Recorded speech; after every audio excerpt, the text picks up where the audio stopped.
Hey everybody, I want to do a quick video and just show you how you can use the Ichimoku on multiple time frames and use that as your analysis for your day trade entries or your swing trade entries. You can use it on this technique on any time frame, tick frame, range frame. I'll be doing a webinar on Thursday where I'll briefly go over the Ichimoku indicators, but I'll spend more time on the Ichimoku setups and using multiple time frames. And I'll also show you how you can use multiple time frames whether you're using Ichimoku or not. So if you want more information, just go to my site, easyeMinitrade.com, and all the information is there under the webinar tab at the top of the page. Okay, so I'm going to just quickly show you how you can use multiple time frames, and this is for day trading. As I said, you can do the same thing for swing trading. Instead of looking on the smaller charts, as I'm going to show you, you could use a weekly, a monthly, and a daily chart. But so this is the Russell, and this is on a 4-tick range chart. So this is Friday at 12:55. There's actually a couple setups here at the same time.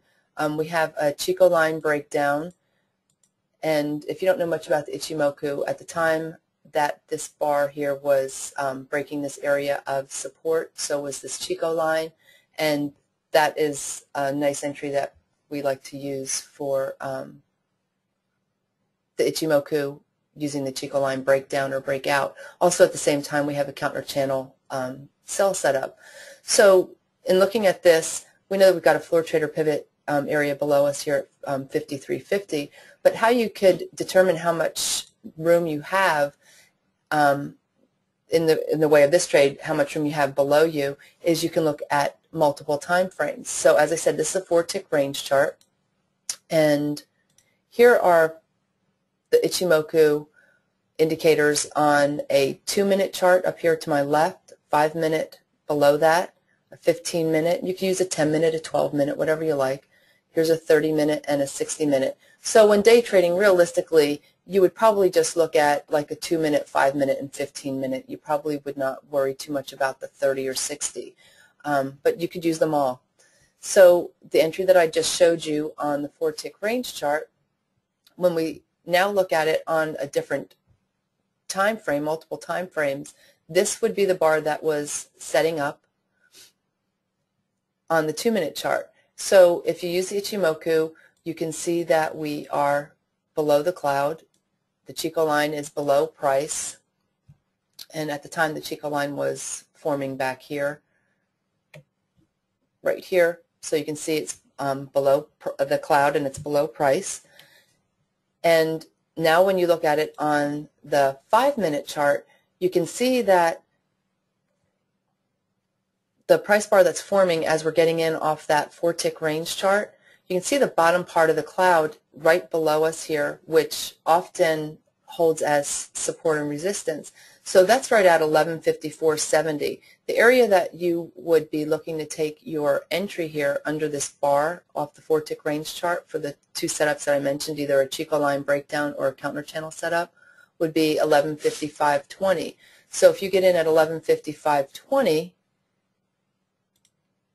and you look at this 5-minute chart and you can see this area of support where you might get stuck at, you could just say to yourself, okay, well, if I take that entry off the 4-tick range chart, I have to be aware that I've got support at 1154.70. So if I can't get through that area, then that's what I'm going to wind up with as my target.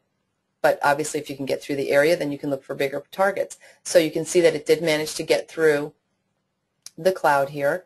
When you look at it at the 15-minute chart, on the 15-minute chart, on that same bar, you could see below the area of this bar here, we have the cloud, which is at 1150.40.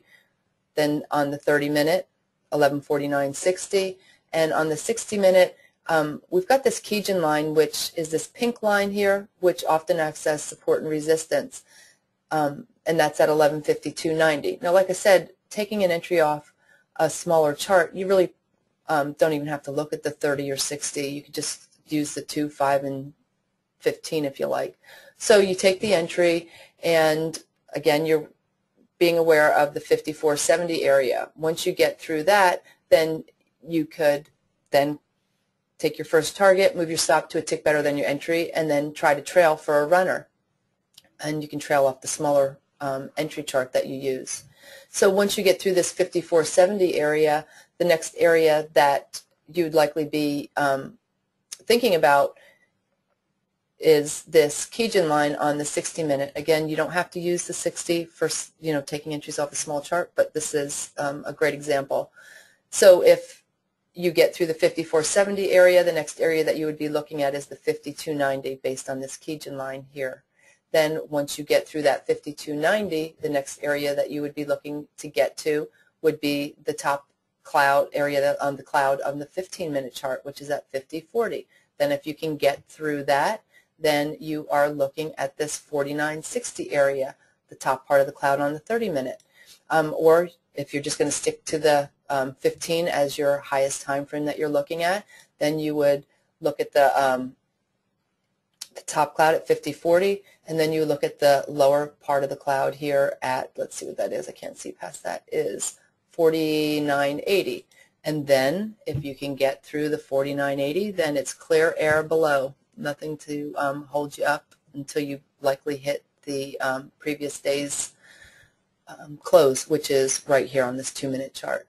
So I hope that helps. It's a way that you can have targets out there and just know that if you have enough space or not to take the trade. If you don't have a lot of room, then you might pass on the trade, but at least if you do want to take it, you have an idea of where you might get hung up at. So this way you're not going in blind thinking, okay, I'm going to get a runner, and then let's say price hits this bottom part of the cloud here on the 5-minute and then bounces, and then you wind up with nothing on your trade.